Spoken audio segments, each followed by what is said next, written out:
Just wait for the butter to melt. See how that's beautiful and combined. Look at the rich velvety texture. And now we will transfer that very carefully to these petit pots, little pots, right to the top. You'll have to wipe it clean, that's all right.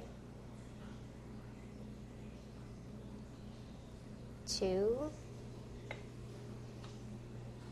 And then a few more to give some friends later, even though there's only 2 of us for lunch today.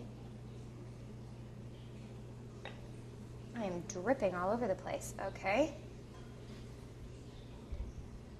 And now these I'm going to cover immediately with plastic wrap and put them in the fridge for at least 6 hours and up to 3 days. So this whole thing can be made really quite a while in advance, and they will be really wonderful when they come out. And you'll see, I've got one prepared ahead of time. This is a huge one.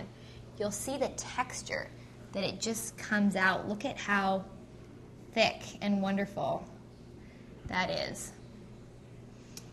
I wonder how it tastes. I'm sure it's quite nice. That's really good chocolate, and it makes all the difference. So cover these into the fridge, and we're just going to make the last final topping to go on top of these.